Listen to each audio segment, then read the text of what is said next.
We are going to get started right now. Good afternoon, and thank you for joining us for today's program titled Strength or Fragility: What China's Future Means for the World, brought to you by the World Affairs Council of Atlanta. My name is Ricky Bevington. I serve as president of the council. We are a nonpartisan nonprofit membership organization established in 2010 by Atlanta's foremost civic and corporate leaders. Our mission is to empower Atlantans and our broader community to lead with global understanding and trusted international relationships so that our city can navigate change, seize opportunity, and shape its future.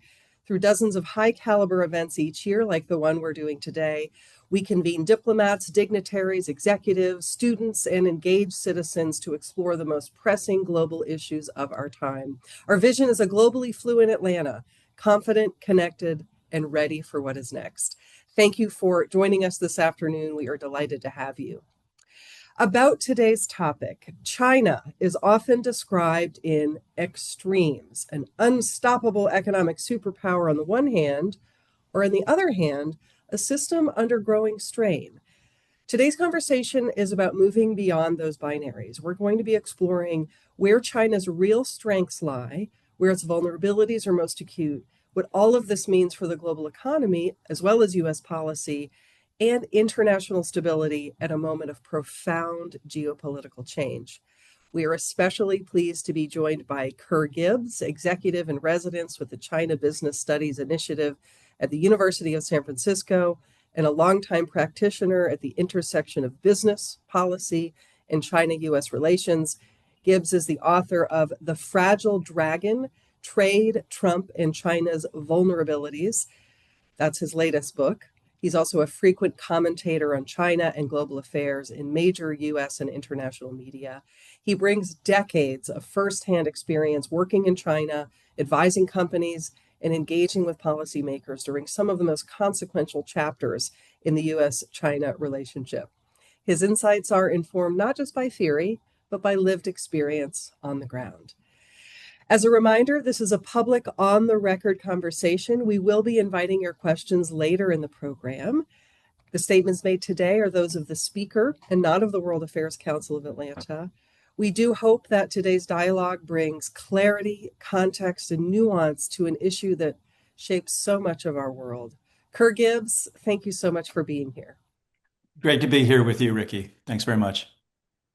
So, to start us off, when you look at China today, where do you see genuine strengths and where do you see signs that fragility that may not be immediately obvious? Sure. And thanks again for inviting me to have this conversation with yourself and your members there. I was just in Atlanta a few weeks ago, as you know, and we weren't able to connect in person, but we had an interesting conversation on the phone and were able to set this up. So I'm really eager to engage with your members. I'm also really glad to hear we're going to do questions because I'm eager. I'm going around the country, promoting my book, of course, but also listening to people and want to understand kind of what people beyond where I live in San Francisco think about China, think about the relationship, where should it go? Also specifically, we're now, post this summit, and I'm curious, Mhm. what people in Atlanta think about the outcomes of the summit and what are they anticipating. To your question, Ricky, and that's a great place to start. What are the strengths and weaknesses of China? And it goes straight to the point of the book, and I think you teed it up perfectly. It's like, I'm calling it the fragile dragon, right? It's a provocative title, and it begs the question: what do you mean by fragile? And is China on the verge of collapse? And the answer is no. And that's not really my point.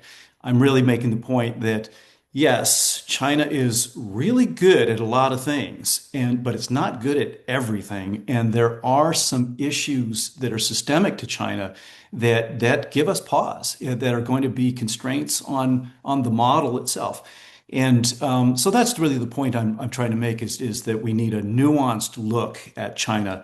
And just to get straight to the strengths and the weaknesses, I think many of the strengths are well known to us. Obviously, it's this manufacturing powerhouse, but there's a lot of subtlety to that too. They're sort of moving up the value chain and becoming more a leader in advanced manufacturing techniques and things like that. And then also the ecosystem that we're pretty familiar with. Lots of strengths, but I would on the list of strengths, I would probably focus on the Chinese ability to innovate, and that's just something that is a little bit. It's hard for us in the West to kind of get our head around that because we were experienced so many years of China being the copycat nation, couldn't really come up with any products of their own, and that era is simply over, and China is innovating in a lot of different areas, and we can go deeper on that.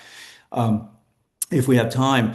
On the weakness side, I would say again, there's sort of philosophical weakness, ideological weaknesses, but then there's sort of the here and the now, I guess. I mean, what they're struggling with right now is the consumer confidence. And coming out of COVID, things didn't work out the way people expected them to. So people have kind of lost confidence for a variety of reasons. And that is putting a real drag on the economic recovery over there. So I think consumer confidence is a tangible one. But looking at it at a higher level, looking at China, and this gets into the trade war and the conflict between the U.S. is China at this point is really dependent on trade. I mean, it is export driven economy. They've had a real hard time shifting that more inward to a more consumer led economy, and I think the trade war has brought that out. And now having said that, China is actually fairly resilient and has managed to shift its trade patterns so that it's actually not, again, it's not on the verge of collapse. But you have to look at China's trade relationships, not just with the United States, but with Europe and really all nations on Earth. And there's a lot of tension there. And I'll leave you with just one statistic. I mean, the trade deficit between the U.S. and China has decreased, but it has increased with China and the rest of the world. They have a cumulative trade deficit now, trade surplus of over $1 trillion with the rest of the world. Unsustainable. So those are just a few things that I think go in the category of strengths and weaknesses. And we are speaking in a post-Liberation Day era. So Mm. let's open up that a little bit more. How has the US-China trade war fundamentally changed China's economic trajectory? I should say, if at all. Yeah. How has it changed things for China? Yeah, no, that's the bottom line question, isn't it, Ricky? And I would say, uh, how much has it changed China? Not as much as Washington had hoped, I would say, but more than Beijing would have us believe. And so it's somewhere in between, and there have been some unexpected consequences. So on the weakness side, I mean, definitely, it's China has managed to. I mean, the economy has demonstrated to be fairly robust. The issues that it's having right now internally are more, well, internal problems, not really created by the trade war. In other words, they're really struggling with provincial debt. The property market is struggling. Those things really have very little to do with the trade war, but it did reveal how dependent they are. On the other hand, what the United States really didn't count on was, I mean, China has always had kind of a desire for self-sufficiency and to be not dependent on and subordinate to the West, especially the United States. And I think what the trade war has done has really given much more political capital to Xi Jinping in terms of promoting that narrative that, look, United States is not your friend. We can't, it's not a reliable trading partner. Um, the United States does not have your best future in mind. We do. And so, the only one you can count on is the CCP for leadership and for your well-being. So I think China has really capitalized on that narrative. And so it's been good and bad, both sides. Yeah. So when Western policymakers look to China and look for strengths and weaknesses, which vulnerabilities do Western policymakers actually underestimate? Well, I think what I think and I spend a lot of time in Washington, D.C. talking to policymakers And through my role, one of the last things I did in China was I had the honor of serving as the president of the American Chamber of Commerce in Shanghai, and that's largely what the book is about. By the way, the book is about a lot of different things, but it does tell the story of how the American Chamber of Commerce dealt with both governments, the one in Washington, D.C. and in Beijing. And I think, policymakers in DC have definitely come up in terms of their literacy, if you will. It's a mixed bag. Some of them, I believe, are deliberately misunderstanding China and using China as kind of a cudgel for political purposes. In other cases, there's genuine depth of knowledge about China, and that's a good thing. Um, but you know what I think that policymakers misunderstand most is the nuance of what's happening inside China. In other words, they think of it as a monolith, as this, a communist country, which it is, as an authoritarian system, which it is, clearly, a Marxist-Leninist system, but the Chinese people actually do have a fair bit of agency. And so, for example, I believe that the Chinese people expressing themselves, as difficult as that is to do in China, they did push back on Xi Jinping and this zero COVID policy, which really, at the end of COVID, it made no sense whatsoever. It was very clear within the context of the Omicron variant of the Mhm. of the virus, zero COVID was impossible and not productive. And I think history has proven that to be correct. And if But I can just pause you, were you still living in Shanghai during the lockdown? I Okay. was. So I was there so actually when the pandemic broke out, I was temporarily outside of China. I was on holiday because of the Chinese New Year. And then I went back in just before the lockdown, Mm, before they closed the border, because I wanted to be inside China as this all happened, to be with, my members and people. But so yeah, I was there, I experienced it, not fun. But mm-mm. it's but and but a very interesting process where, again, in the front part of to me, the experience of COVID was bad, good, then bad, and then very bad. So, and I go through that in the book, talking about how the Chinese government managed COVID and how it was different from the way we handled it. But at the very front of it, obviously there was a lot of obfuscation of the data, and that was not helpful inside China. But once we kind of understood what we're doing, the Chinese system actually react pretty well in terms of how it controlled the virus while allowing business to continue to operate. So I think that experience was pretty good, except, as I mentioned, once it mutated into the Omicron, it made no sense. And so I think China handled the pandemic well and not well at different points in time. Yeah. So there are debates that, for those in the West who think that democracy is just the end all be all of the best political systems, in contrast to, as you put it, a Marxist-Leninist economic system, that some problems cannot be solved. For example, climate change Mm. in a democracy where everybody gets a say and it just takes too long, right? When you've got to make quick decisions, that centralized decision making can come in handy. I find that separate. That's a separate political science debate. But the pandemic certainly brought that to light. But broader, in terms of China's long term economic prospects, how has political centralization helped or hurt or undercut in terms of China's economy? Yeah, you make a fair point, Ricky. That these political systems, it's not helpful to sort of think about it in a binary way. It's like, oh no, those are communists, and whatever they're doing, it'll never work here.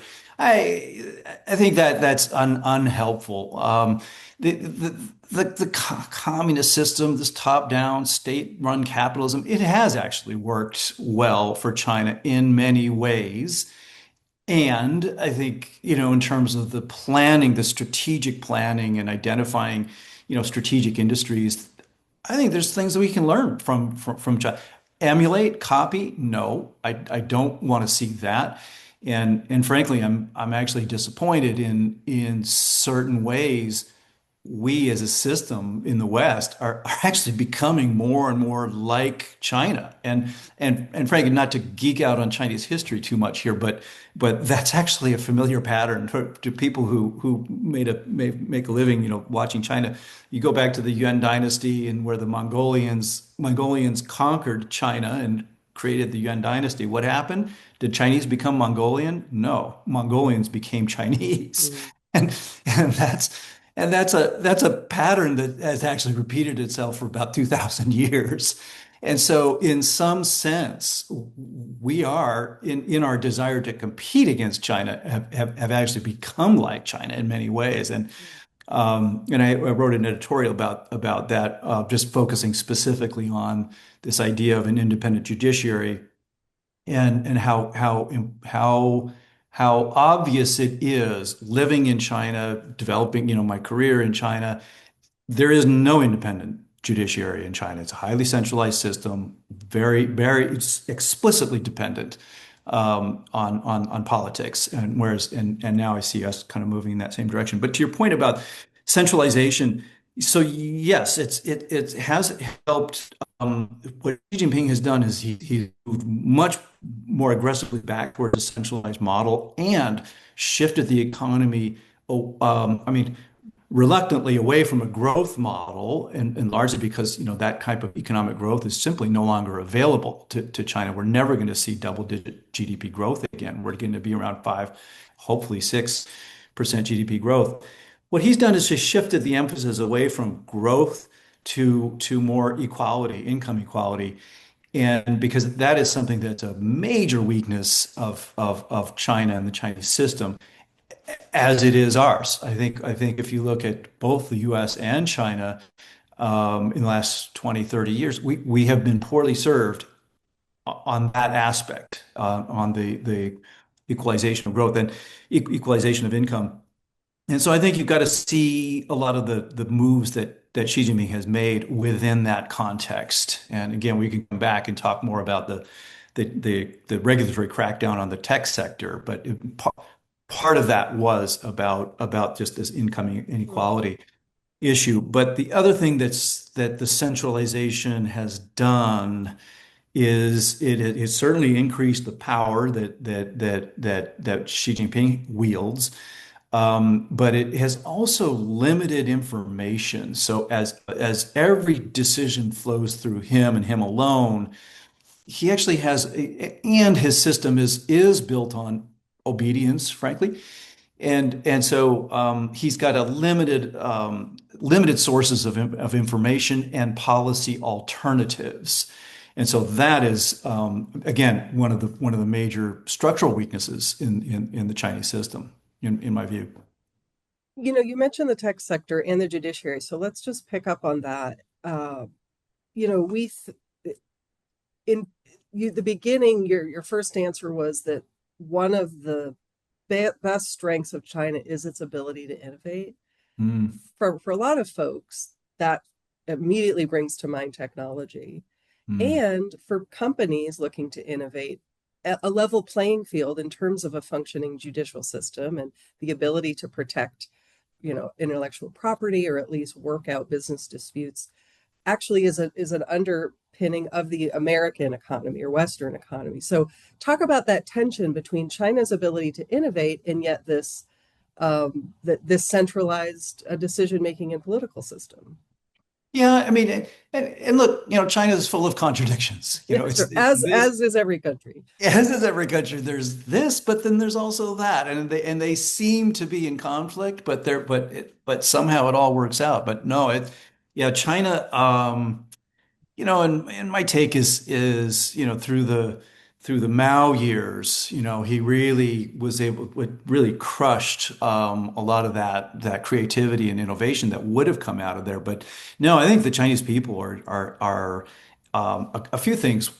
One is extremely resilient and also willing to take risk.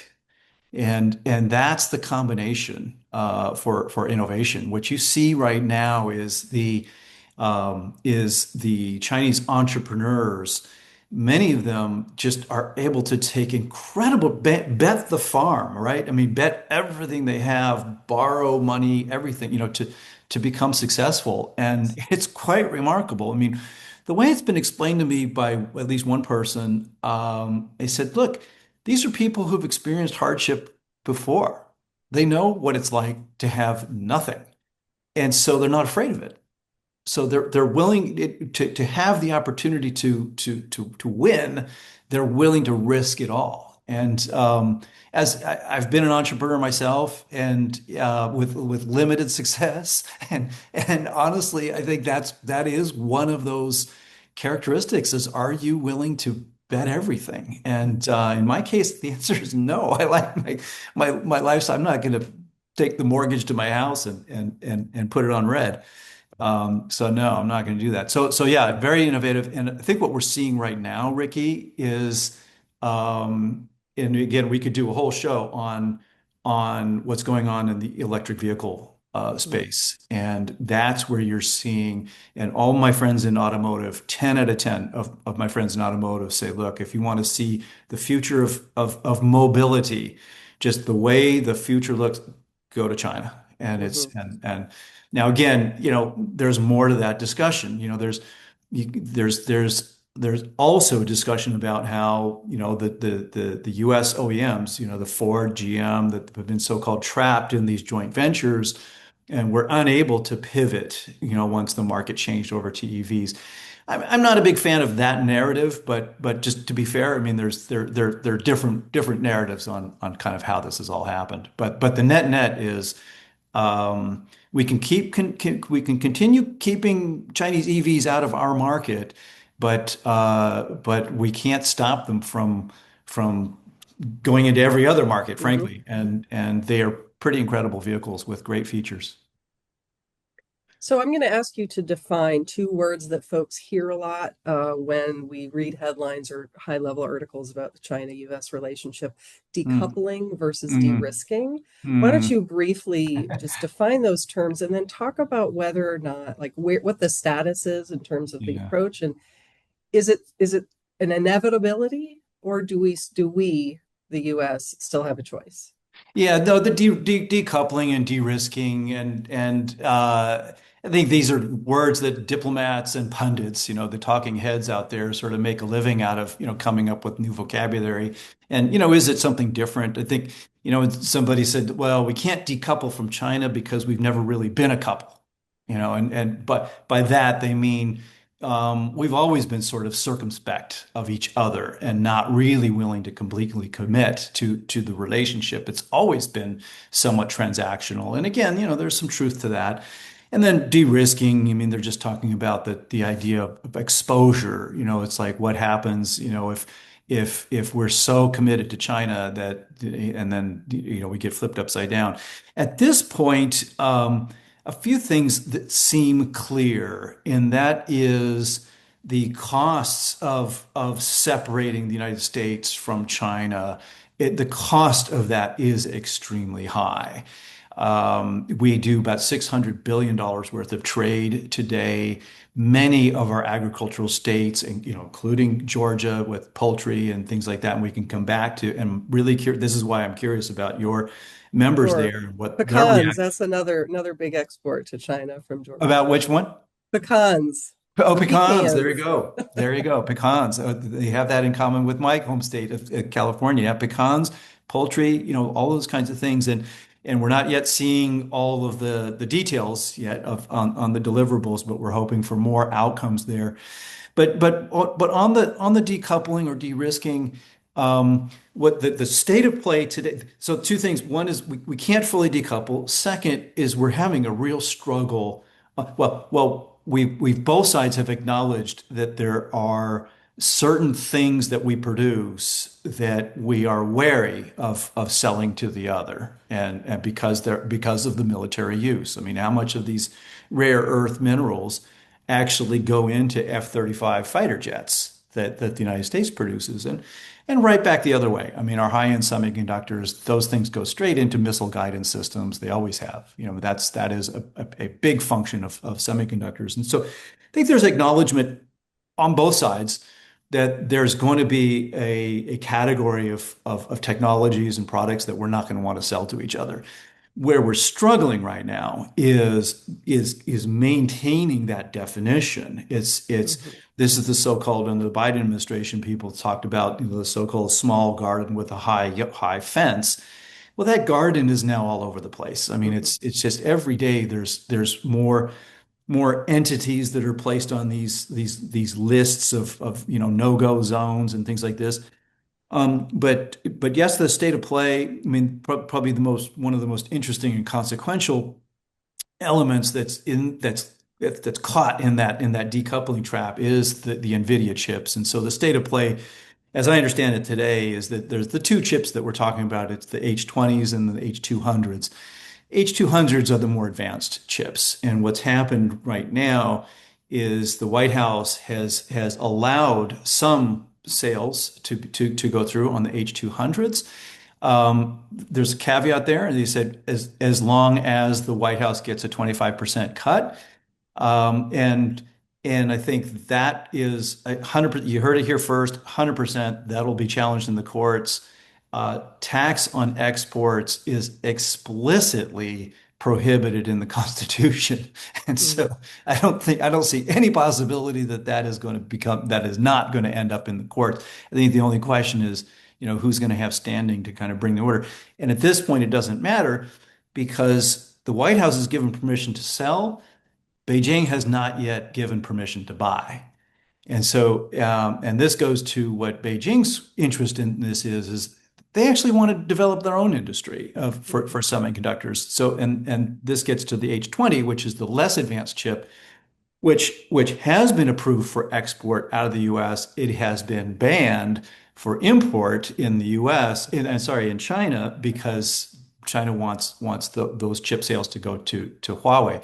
So that's kind of where we're at, Ricky. It's complicated, convoluted, not very effective, and it's a moving target. Is it safe to say that we didn't make any progress on that despite the summit between Xi Jinping and Donald Trump last week? Or Uh, did you see progress out of that summit? Specifically, no, but progress, yes, in the sense of what diplomats like to call the atmospherics. I Mhm. think the tone of the relationship has shifted. So that's a good thing. And typically what that means is that it kind of creates a permission structure for people at lower levels to engage in more discussion where outcomes could be had. So specifically on the export controls, um, I think there's a few more deep. One of the things that I was watching and hoping for was more clarity on China's restriction of the rare earth minerals. And if you noticed, the the basketball team that President Trump brought over with him, 17 CEOs, right? And it was a very impressive lineup, which it was designed for that to impress upon Xi Jinping the muscular nature of the U.S. economy, which it is without a doubt. The however, if you look at the list of those companies, 100%, they are all highly dependent on a steady, reliable supply of rare earth minerals. Every one of those companies, from Qualcomm, Tesla, all of them need rare earth minerals. And the effort to diversify our own supply chain, that's something we're learning how difficult that's going to be. I think we're at least 5, 10 years out from really becoming anywhere close to self-sufficient on rare earth minerals. Mhm. So yeah, it's work in process.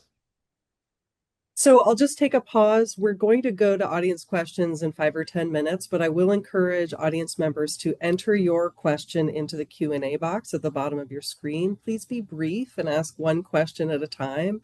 That helps all of us sort of filter through, and then you're sure to get your question answered. And again, it's just the Q&A box. I will be reading your questions, so it helps if they're succinct and direct to the point, and we'll do that in a couple of minutes. So again, the Q&A box at the bottom of your screen. Let's look inside China and its at demographics Mm. and labor trends that are related. We have our own struggles here in the United States. Let's look at China. How are demographics and labor trends going to be affecting China's future growth, even more than trade policy does, right? This is a workforce. Yeah, yeah, no, I think you're right to identify that. And again, it's all back to people. Watch people. What are people doing? Where are they going? What are they afraid of? What are they? So it's a good way of framing. The yeah, and again, China's full of contradictions. On the one hand, they're running out of people, right? And we know that the workforce has been declining really since 2012. Yet we also have an unemployment issue right now. Mhm. And so, well, wait a minute, which one is it? And well, it's both. There is a serious unemployment problem here. There's also a growing middle class, and that group of people you really want to look at, and then this links to the other big weakness or problem over there, which is that property sector, that pricing collapsed in the property sector. Well, that was really the source of savings and wealth creation for most of the middle class, and so they're very unhappy about that, and there doesn't seem to be well, I think we've sort of found the bottom of the property sector. The question is, if and when is it going to come up? And people are saying it's going to be quite a long time. But the demographic issue, I've a little bit different take on it. Yes, there's no question about it. That anybody with a spreadsheet knows that China is a declining population, as many of economies are, as they become more wealthy, more advanced, population declines. That's something that sociologists understand fairly well. But is China going to become a Japan in the sense of we'll have, decades of no growth? I would say possibly, but not inevitably. In other words, I think it's more of a question of policy choices going forward that is not a fait accompli that the decline in property and population growth will lead to zero economy because a big part of that equation is actually productivity. So it's yes, you need a lot of people, but you also want to look at their productivity. And when you look at China, when they had extreme, double digit GDP growth, that actually did not coincide with periods of high demographic growth. It coincided with high productivity growth. Now, productivity has flattened off in China. It's a sort of that growth curve has leveled. And when you look at the policy choices coming out of Beijing, you'd be right to be skeptical about, how aggressive is Xi Jinping going to be about focusing on productivity and growth, and largely because of what we said earlier about, he's more focused on equality and spreading out the wealth. But it's a choice. And, when you take that in combination with innovation that we've talked about and this prospect of AI and how AI is going to be applied in the economy, it's possible that China could find more sources of growth. So I think the next few years will tell the tale. Final question from me, at least from Beijing's perspective, what does winning look like in today's global economy? Yeah, that is a good one. That is sort of a wrap-up question, isn't it? And I can tell you what it does not look like, and this will reveal my bias. I'm trying to be somewhat objective with the book and just sort of lay out this is what I observed after, 20, 25 years working in China. this is what it looks like to me. And I'm trying not to shove a conclusion down the throat of a reader. I think there's a lot of room for somebody to come up with their own ideas about where we stand. But having said that, I'm not going to dodge your question, Ricky. The way I don't see it is crushing does Beijing want to destroy the United States, crush the U.S., or replace the U.S. in terms of a single global hegemon? My answer to that is no. I really don't think that China has that capability or ambition to literally replace the United States. I do believe that China wants to weaken the United States. It's not happy about the dominant role that the United States has played in the global trading system. It is happy about the global trading system itself. In other words, China has benefited from that system tremendously, and they understand that. They're just a little uncomfortable with the way the U.S. throws its weight around, and that's really the issue. So, what does China winning look like? I think what they're looking for is the ability to be self-sufficient and not dependent or beholden on the West, especially the United States. And I think that's the win. And and again, they spend a lot of time sort of creating that dynamic of the way to bring the best out of your team is you have to give it an opposition, right? So we've been the foil for quite a long time. So that's kind of where I see it, Ricky. Mhm. Let's pause our conversation to take audience questions. We will now be taking your questions for Kerr Gibbs. You are invited to type your question in the Q&A function at the bottom of your screen. That Q&A function is now open. Please be brief and ask one concise question at a time. Thank you. Thank you. Let's start with a question from Robin Stolson, who asks, how much is China investing in Silk Road in Africa and the Caribbean, and is it working? And maybe explain what Silk Road, this question is about. Yeah, the Belt and Road. Road, and then that there was a tributary to that called the Digital Silk Road, and all these kinds of things. It's essentially the idea that China wants to exert power and influence overseas, and it came about. Gosh, it was pretty early in Xi Jinping's first term. I can't remember exactly which year the Belt and Road, and then it was also renamed, to make things even more confusing. Yes, I think I would answer the question this way. In terms of China expanding its reach into sort of the so-called global South and exerting and positioning itself as the leader of the global South in the sense that in the same way that the United States has presented itself as sort of the leader of the free world, if you will. Sort of this is post-World War II vocabulary that we tend to use. I would say they've been very successful, in terms of their footprint in Africa, Latin America, the South China, the South Pacific, the islands. Their presence is felt everywhere. Is it always welcome, or are there issues in some places where the so-called debt trap, China would go in and say, oh, sure, we'll build a dam, but you're going to be owing us, money for, the next, 35 years at onerous rates and things like that. So it's a mixed bag, I would say, so yes, there's that narrative out there, but there's also a narrative that some of these developing countries, they get a new stadium, they get a new dam, they get a new railway, and they're happy about that. It does create jobs. Again, there's the other narrative that some of these projects that they actually bring their own labor with them, which really makes no sense at all. And that has happened. I'm not really the expert in terms of the balance of how much has it been this versus that. So I'm not sure if I really answered the question directly, but there's a lot to be said.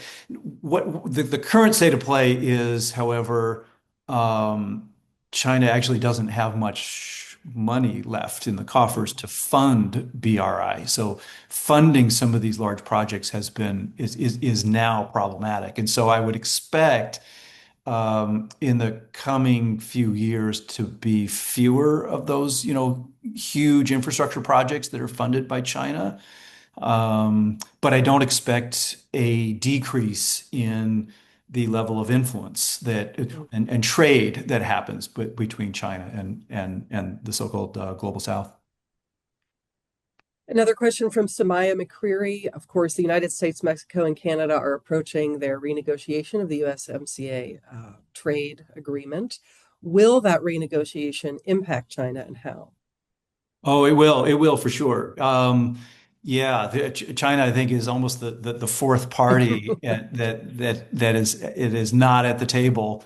But Mexico net has been a big beneficiary of both the first trade war that took place in Trump 1.0, and Mexico is still positioning itself as being a good alternative for getting into the North American market. So I think China, the topic of China is constantly in the background there. I'm sure there's a lot more to be said about that, but yeah, yeah. And we have a question from Michael Mudler who asks about renewable energy. There's been impressive progress, but how much of it is truly sustainable and impactful? Mm. Yeah, good question because China at the same time of embracing renewable energy, at the same time, it is still very dependent on coal, and it will be for the next decades. Um, Having said that, is it real? Is it sustainable? Um, yes, it's real for sure. I mean, you can just go around China and you see the offshore windmills. They've put a lot of capital equipment in place, and solar, of course, and nuclear. So they've got the full cocktail of renewable energy over there. They've done a great job, shifting over to electric vehicles or zero emission vehicles. And again, that's not something that burst on the scene. And again, the narrative that, oh, well, gee, China came up with all these great electrical vehicles at about the same time Tesla entered that market. Huh, I wonder where they got that technology. I I am not a fan of that.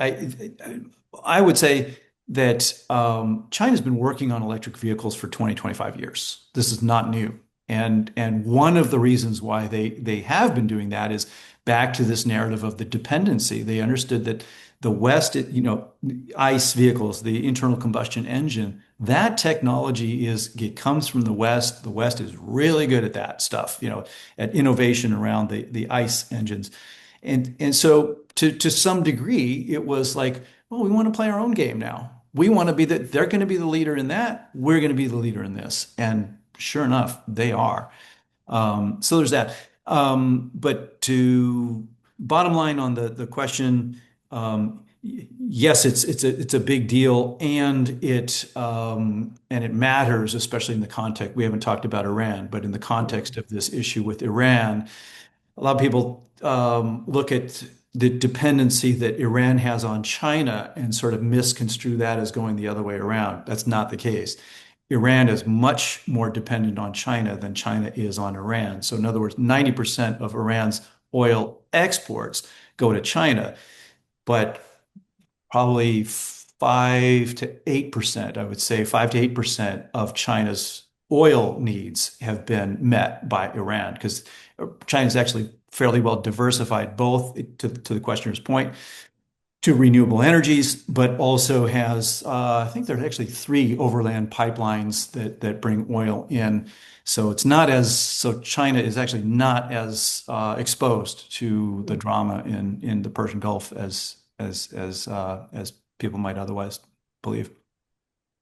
Quick additional question about EVs since it's come up. We have a question Sure. from Genevieve Antoine who asks, is BYD's entry into the American auto scene inevitable?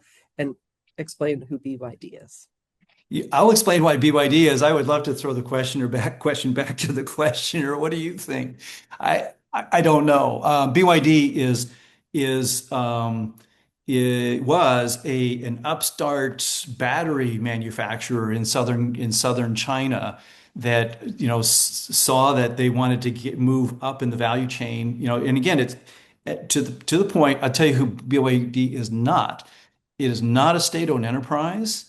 It is also not one of the joint venture partners of one of the big foreign OEMs, meaning, Volkswagen, Ford, GM.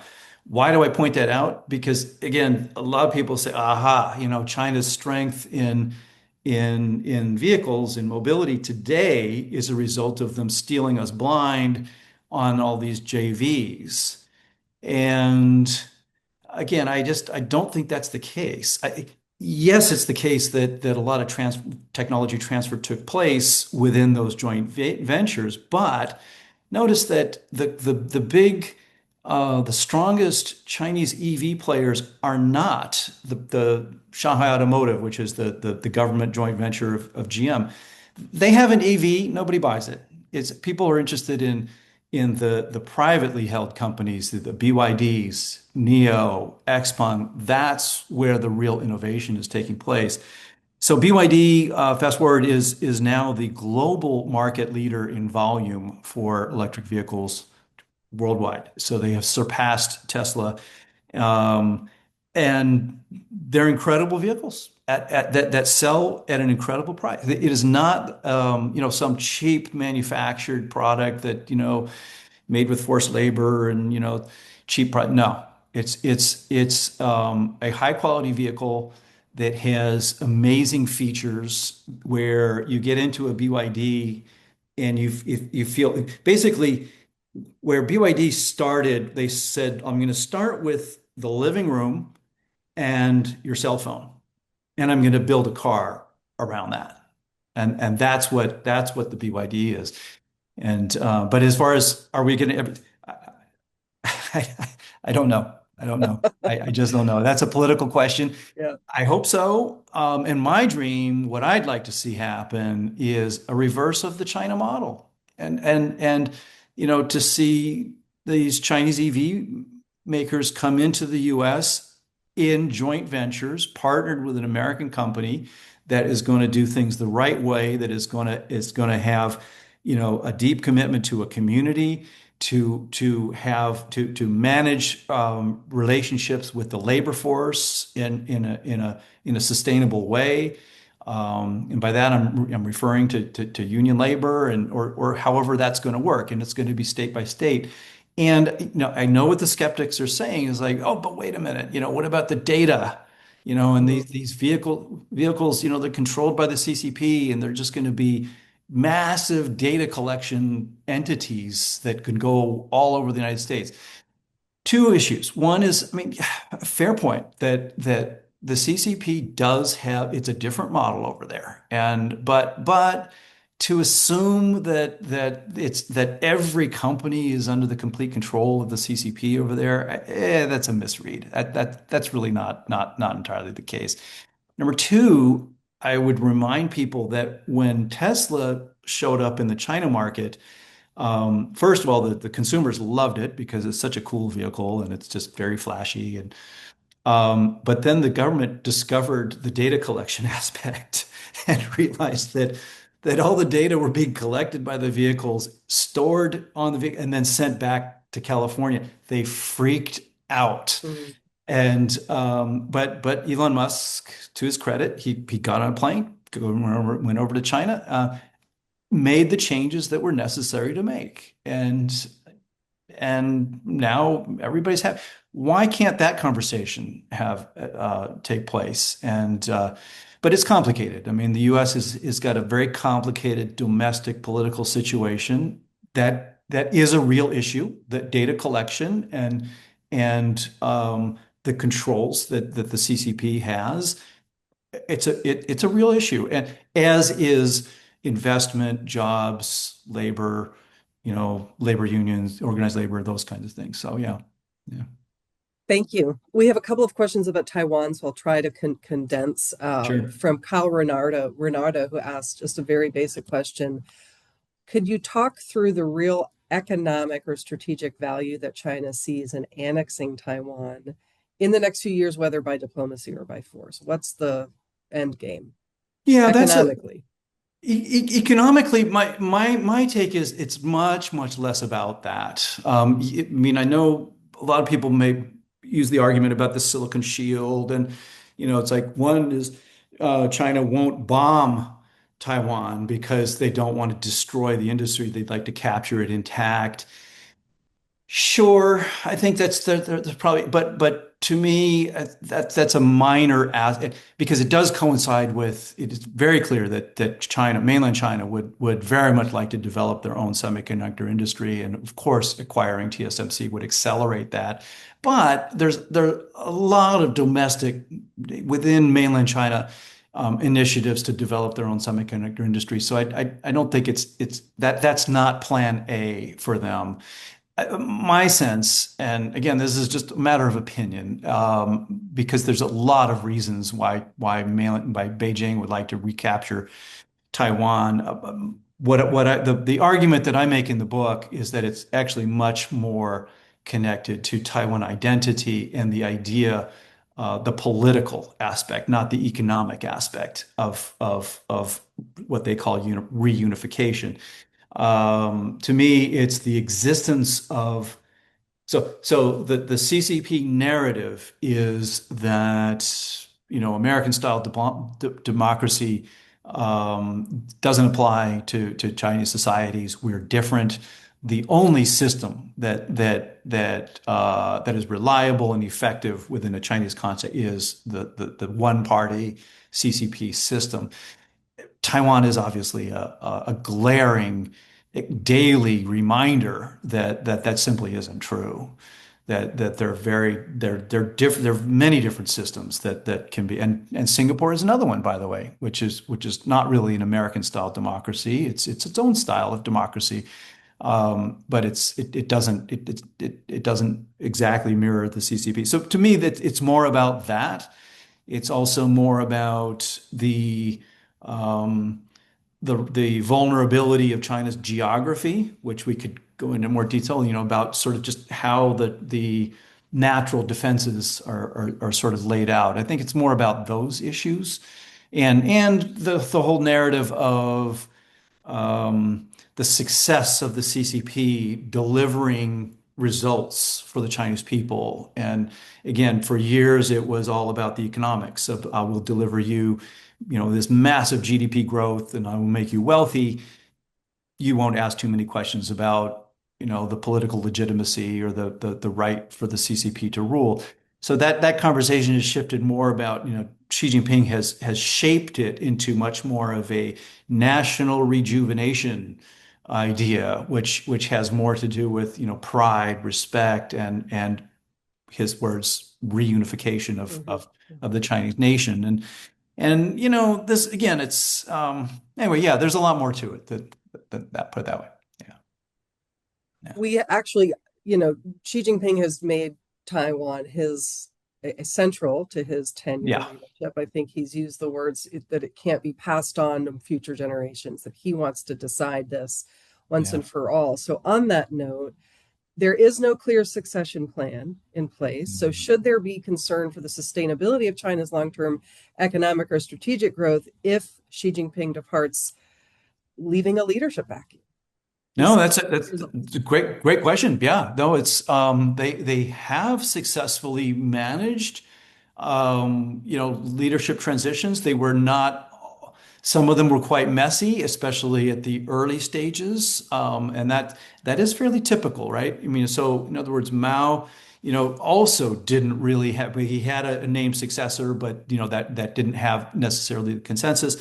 And so there were some rapid leadership changes in there. Same thing happened at the beginning of the Republic, by the way. And when the Qing dynasty fell in 1911, same thing. There was initial drama around, who's going to be in charge, and there were some political compromises made. So it got a slow start too.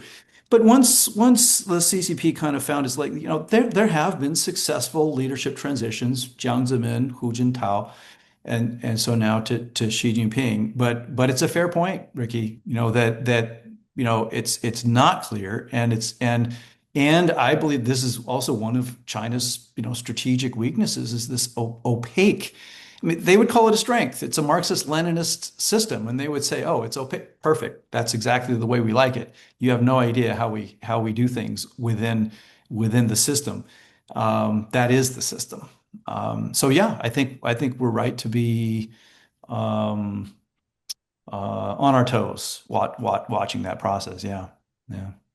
Well, then that tees up a final question from William Turnipseed, who asks whether, in your opinion, what is the prudent course for the U.S. to take regarding Taiwan, continuing, speaking of opacity, strategic ambiguity, Yeah. or to beef up that view with the sale of more arms, which is currently in process?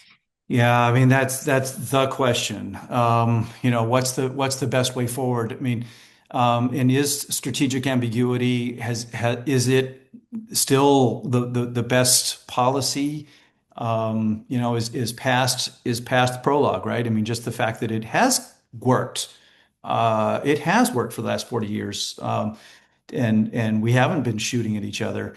And the other thing is most of the observers out there would say, look, the status quo is the goal, is what we've got right now. It's not realistic to think that we can that Taiwan can get actual full independence and recognition. Not within, it's just not realistic.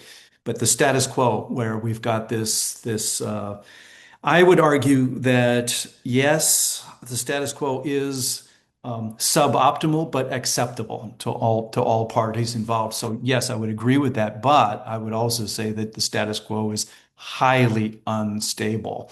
In other words, all three parties really have changed in fundamental ways from the time when the Shanghai Communique was issued, and then the 1992 consensus, which basically said, there's one China, but we're just not going to define which China it is. So all three have changed. And I'll just say briefly. I mean, one is when the Shanghai Communique was signed, China was in no position to attack anybody. The military was so weak. Completely different situation today, and we can have a whole nother session, Ricky, on is the U.S. Navy stronger or the Chinese Navy stronger? We'll do another whole session on that. But the fact is, it's